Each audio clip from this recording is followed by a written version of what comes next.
Hello everyone, आप सभी का स्वागत है एक बार फिर से आपके चैनल कॉम्पिटिटिव टारगेट क्लासेस पे। तो जैसा कि मैंने आप लोग को बता रखा था कि हिस्ट्री का भी यहाँ पे क्लास करवाया जाएगा, तो मध्यकालीन भारत का मैंने वीडियो तो ऑलरेडी डाल रखा है। तो आज मैं मोहम्मद गौरी के बारे में बताना चाहूँगी। और यदि आप हमारे चैनल पर नए हो तो इस चैनल को ज़रूर सब्सक्राइब करना और इस वीडियो के लास्ट तक बने रहना, क्योंकि आज के वीडियो में आप लोग जानोगे मोहम्मद गौरी के बारे में। तो ये वीडियो आप लोग देख लेते हो तो मोहम्मद गौरी से आने वाला एक भी प्रश्न आपसे छूटेगा नहीं। तो जैसा कि मैंने अभी बताया कि आपको आज की वीडियो में मध्यकालीन भारत देखने को मिलेगा। तो मध्यकालीन भारत में मोहम्मद गौरी आज बताऊंगी। उससे पहले थोड़ा सा मैं आप लोग को रिकैप बता देती हूँ कि क्या क्या मैंने बता रखा और मध्यकालीन भारत में आपको क्या क्या जानना जरूरी है। तो सबसे पहले यहाँ पे थोड़ा सा आप लोग पिछला वीडियो के बारे में जान लो कि आप लोग को मध्यकालीन भारत में क्या क्या पढ़ना है। तो आपको एक थोड़ा सा टॉपिक मैं बता देती हूँ। तो मध्यकालीन भारत का मैंने ऑलरेडी वीडियो डाल रखा है। मध्यकालीन भारत में आपको पढ़ना क्या क्या है ये पहले आपको जानना जरूरी है। तो इसमें आपको 5 चीज पढ़ना। पहला तो भारत पर अरबों का आक्रमण। यहाँ पे मैं सारा चीज समझा देती हूँ। भारत पर अरबों का आक्रमण जो कि स्टार्ट हो चुका है। इसके साथ साथ राजपूत वंश प्रतिहार वाला जो मैंने बताया था। इसके बाद सल्तनत काल,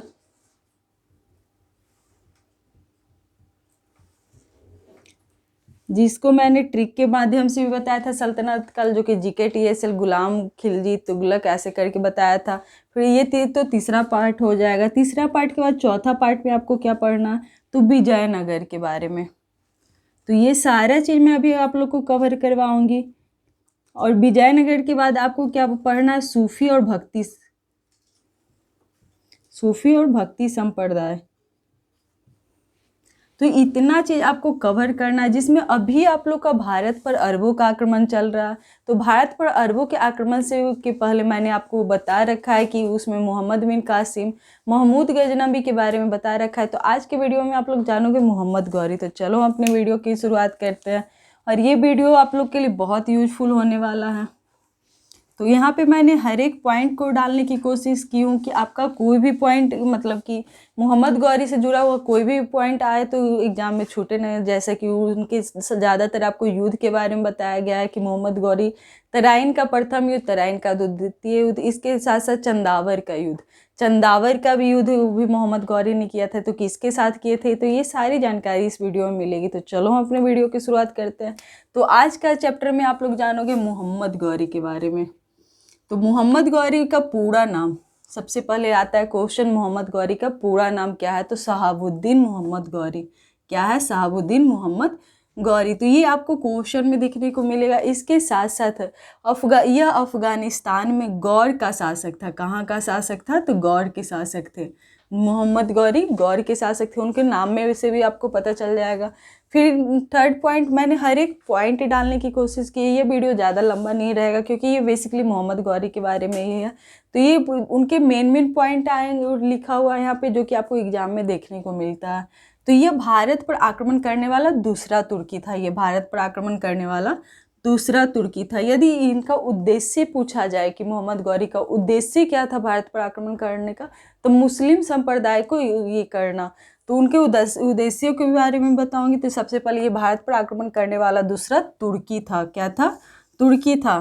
थर्ड पॉइंट में जानोगे मोहम्मद गौरी द्वारा भारत पर आक्रमण, मतलब मोहम्मद गौरी भारत पर आक्रमण कब किए थे और जिस टाइम भारत पर आक्रमण किए थे उस टाइम भारत पे किनका शासन था। जैसा कि आपको पता है कि उन्होंने मुल्तान पे, पाटन पे आक्रमण किया। तो पाटन के आक्रमण के समय भीमद्वितीय के वहाँ पे शासक थे। तो उन्होंने क्या किया, तो उनके बारे में मैं बताऊंगी। तो मोहम्मद गौरी द्वारा भारत पर आक्रमण, तो पहला आक्रमण, जैसा कि पहला आक्रमण के बारे में बार बार पूछा जाता है। तो 1175 में, ये यहाँ से जो ईस्वी आपको ज़्यादातर आपको हिस्ट्री में ईस्वी को लेकर कन्फ्यूजन होता है। तो मोहम्मद गौरी के बारे में जितना ईस्वी होगा मैं यहाँ पे साइड में लिखवा दूंगी, लेकिन जो इम्पॉर्टेंट ईस्वी है वो आपको याद करना होगा। जैसे कि कौन कौन इम्पॉर्टेंट है ईस्वी है तो वो भी मैं बताऊंगी। तो पहले पहला आक्रमण कब हुआ था, तो 1175 में। किन के विरुद्ध हुआ था, तो मुल्तान के विरुद्ध हुआ था। मोहम्मद गौरी का मुल्तान के विरुद्ध। यहाँ पे आपको जानना है कि मोहम्मद गौरी का भारत पर आक्रमण कहाँ, तो भारत पर आक्रमण इसके साथ साथ पहला तो मुल्तान के भी, दूसरा आक्रमण जो कि गुजरात में 1178 ईस्वी में पाटन गुजरात पर किया था। उस समय भीमदूत्य, वहाँ के शासक कौन थे? भीमदूतीय ने गौरी को बुरी तरह परास्त कर दिया था। जब वो 1178 ईस्वी में, जैसा कि आपको मैंने बताया ईस्वी याद करना जरूरी है, तो ये दोनों ईस्वी उतना याद करना जरूरी नहीं है, 1175 और 1178। तो 1175-78, क्योंकि ये 2 बार भारत पर आक्रमण किए थे, तो उतना ये ईस्वी ज़्यादातर नहीं पूछे जाते। ज़्यादातर कौन ईस्वी पूछे जाते हैं वो मैं बताऊंगी। तो 1175 जो कि मुल्तान के विरुद्ध, और 1178 गुजरात में पाटन पर। तो यहाँ पर शासक उस टाइम कौन थे? तो भीमदूतीय ने, जो कि गौरी को बुरी तरह परास्त कर दिया था। तो यहाँ पे तो गौरी परास्त हो जाते। इसके साथ साथ मोहम्मद गौरी जी युद्ध के बारे में वो बार बार जाने जाते हैं, उनका एग्जाम में पूछा जाता है वो क्वेश्चन कि क्या। तो मोहम्मद गौरी द्वारा लड़ा गया प्रमुख युद्ध, जो कि आपको सबसे ज़्यादा जानना जरूरी है, तो तराइन का युद्ध, जो कि पृथ्वीराज चौहान के साथ हुआ था। तो कौन से युद्ध में मोहम्मद गौरी की विजय हुई, कौन से को में उनकी हार हुई? तो चलो चलते हैं। तो युद्ध, पहला युद्ध तराइन का, तो ये वाला आप लोग बहुत इंपॉर्टेंट है, तो ये वाला पॉइंट आप लोग याद कर लेना। तराइन का प्रथम युद्ध जो कि 1191 ईस्वी में हुआ था, गौरी और पृथ्वीराज चौहान के बीच में। गौरी और पृथ्वीराज चौहान, तो तराइन के प्रथम युद्ध में विजय किसकी होती है? तो पृथ्वीराज चौहान की।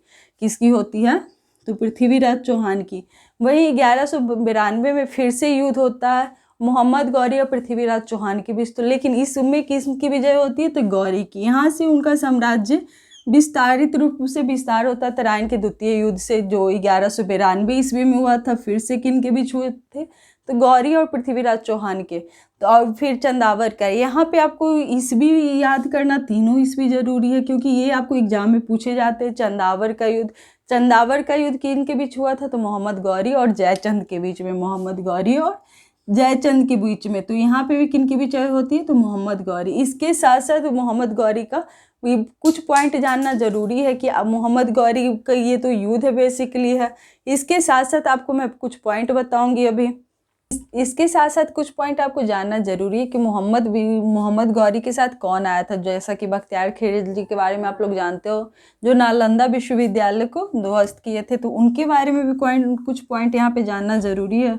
तो आप लोग लिखते चलो, तो ये मार्कर तो नहीं चलेगा, ये चल। जैसा कि मोहम्मद गौरी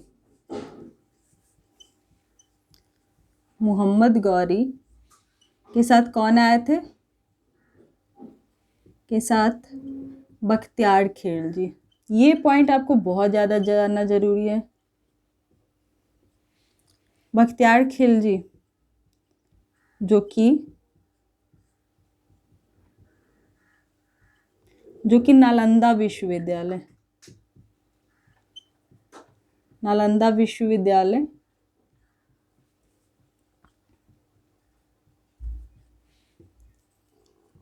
ध्वस्त किए थे या नष्ट किए थे, चलो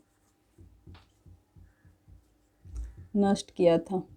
तो यहाँ से आपको ये पॉइंट जानना जरूरी है कि मोहम्मद गौरी के साथ कौन शासक आए थे? तो बख्तियार खिलजी आए थे, और ये बख्तियार खिलजी नालंदा विश्वविद्यालय को नष्ट किए थे। इसके साथ साथ आपको कौन सा मोहम्मद गौरी के साथ पॉइंट जानना जरूरी है? तो आपको ये भी बात जानना है, जैसा कि सिक्कों पर उन्होंने देवी लक्ष्मी की मूर्ति बनाई थी। तो ये भी आपको जरूरी है कि कौन से युद्ध के बाद बनाए थे? तो कन्नौज के युद्ध के बाद। यहाँ पे तो ये जानना जरूरी है। एक पॉइंट और आप लोग लिख लेना कि कन्नौज के विजय के बाद, कन्नौज के विजय के बाद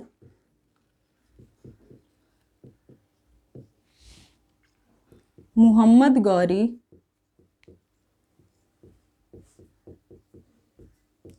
ने सिक्कों पर देवी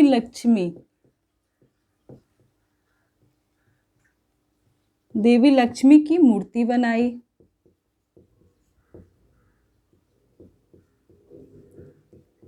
वहीं अरबी में कलमा लिखवाया।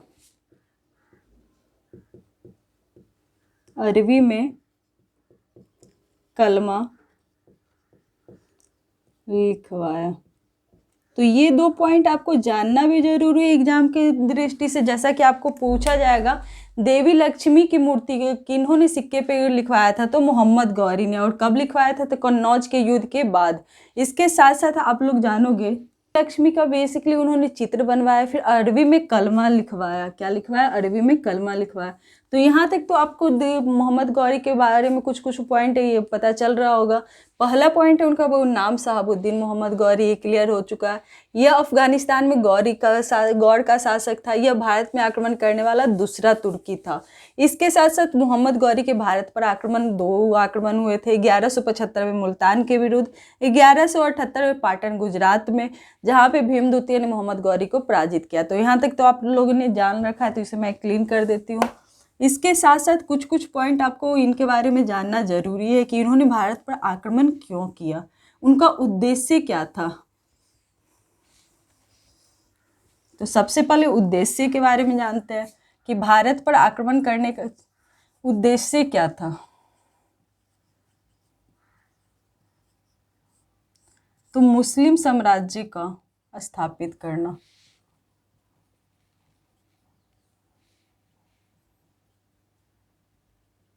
मुस्लिम साम्राज्य को स्थापित करना।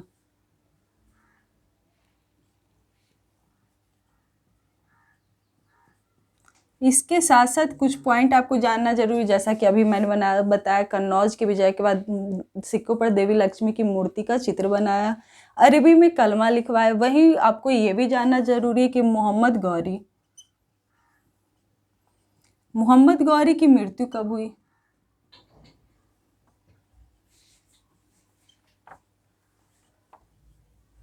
मोहम्मद गौरी की मृत्यु कब हुई, तो ये भी आपको पॉइंट जानना जरूरी है कि ये क्वेश्चन आपको बार बार एग्जाम में देखने को मिलता है। तो मोहम्मद गौरी की मृत्यु से पहले आप लोग को इनके बारे में ये भी जानना जरूरी है कि मोहम्मद गौरी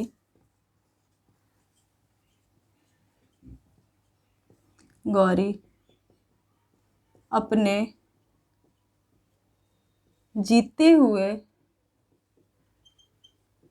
साम्राज्य को अपने सेनापतियों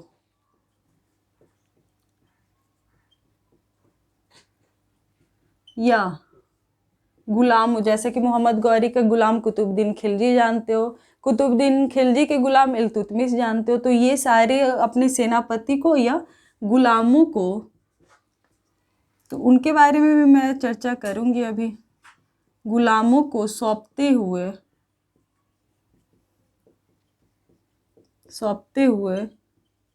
गजनी चले जाते हैं। कहाँ चले जाते हैं, गजनी चले जाते हैं। यदि मोहम्मद गौरी की मृत्यु के बारे में पूछा जाएगा, मोहम्मद गौरी की मृत्यु कब हुई। गौरी की हत्या हुई 15 मार्च 1206 ईस्वी में। ये डेट याद कर लेना आप लोग, ये डेट आपसे पूछे जाते हैं। 15 मार्च 1206 ईस्वी में हुई थी। मोहम्मद गौरी की हत्या 15 मार्च 1206 ईस्वी को हुई। तो यहाँ तक आप लोगों ने जाने मोहम्मद गौरी के बारे में कि मोहम्मद गौरी के बारे में क्या क्या था। तो मोहम्मद गौरी का मेन उद्देश्य था मुस्लिम साम्राज्य को स्थापित करना। मोहम्मद गौरी अपने जीते हुए साम्राज्य को अपने सेनापतियों को गुलामों को सौंपते हुए गजनी चले जाते हैं। मोहम्मद गौरी की हत्या 15 मार्च 1206 ईस्वी में होता है। उसके साथ साथ एक पॉइंट और जानना जरूरी है कि मोहम्मद गौरी को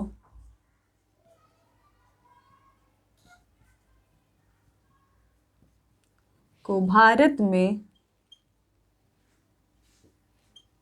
मुस्लिम साम्राज्य के संस्थापक कहा जाता है। मुस्लिम साम्राज्य का संस्थापक कहा जाता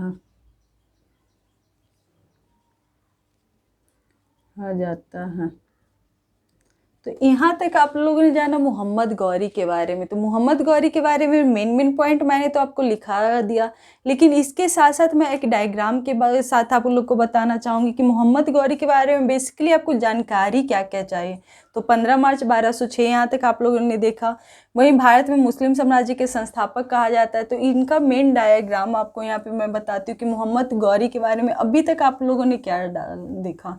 तो जैसा कि मैंने मध्यकालीन भारत स्टार्ट कर रखा है, तो अरबों पर आक्रमण, मोहम्मद बिन कासिम, महमूद गजनवी, मोहम्मद गौरी की अब बारी आती है। तो वो सब आप लोग पहले वाले वीडियो में प्लेलिस्ट में जाकर देख सकते हो। तो आज का टॉपिक था मोहम्मद गौरी। मोहम्मद गौरी पूरा नाम, पहला पॉइंट, पूरा नाम शहाबुद्दीन गौरी।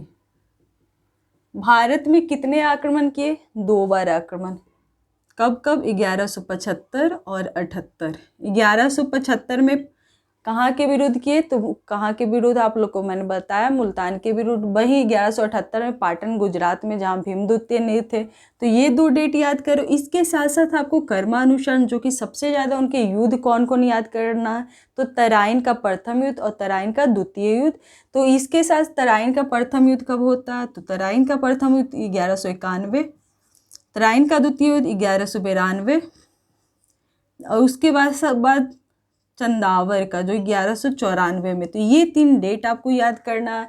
इसके साथ साथ आपको याद करना है मोहम्मद गौरी जो कि कन्नौज के विजय के बाद देवी लक्ष्मी सिक्कों पर किस चीज का चित्र बनाया? तो देवी लक्ष्मी।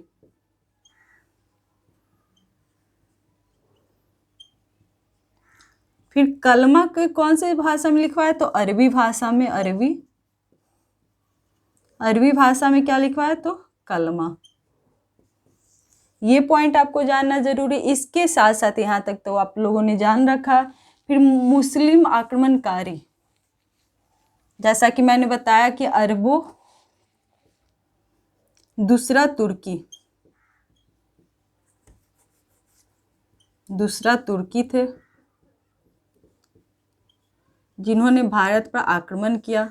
तो ये छोटे छोटे पॉइंट थे जो मोहम्मद गौरी के बारे में आपको जानना जरूरी था। लेकिन लास्ट में मैंने बताया कि मोहम्मद गौरी अपने जीते हुए साम्राज्य को, अपने सेनापति को छोड़कर वो कहाँ चले जाते हैं? गजनी। इस दौरान उनकी हत्या कर दी जाती है 15 मार्च 1206 ईस्वी में।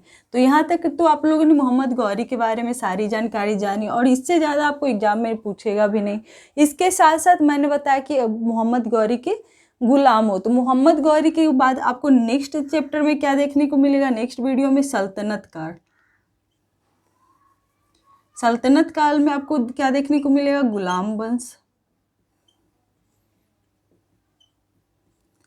खिलजी वंश,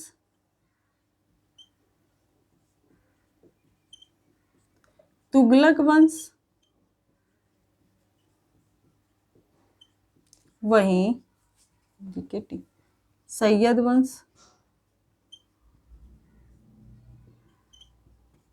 और लोदी वंश, जिसे मैं एक ट्रिक के माध्यम से आप लोग को समझाऊंगी। तो यदि वंश पूछा जाए सल्तनत काल के वंश कौन है, तो जीके टीएसएल से आप लोग याद कर सकते हो। अब जीके टीएसएल क्या है तो आप लोग को पता चल रहा होगा, फर्स्ट अल्फ़ाबेट है, जिससे आप लोग को ये वंश, आपको मीन वंश भी आता है जो कर्मानुसार में सजाने को आता है। तो ये वीडियो आप लोग को आज तो मोहम्मद गौरी के बारे में था। नेक्स्ट वीडियो में आप लोग देखोगे गुलाम वंश के बारे में, जो कि कुतुबुद्दीन ऐबक के बारे में स्टोरी होगी। कुतुबुद्दीन ऐबक के बाद कौन आते हैं?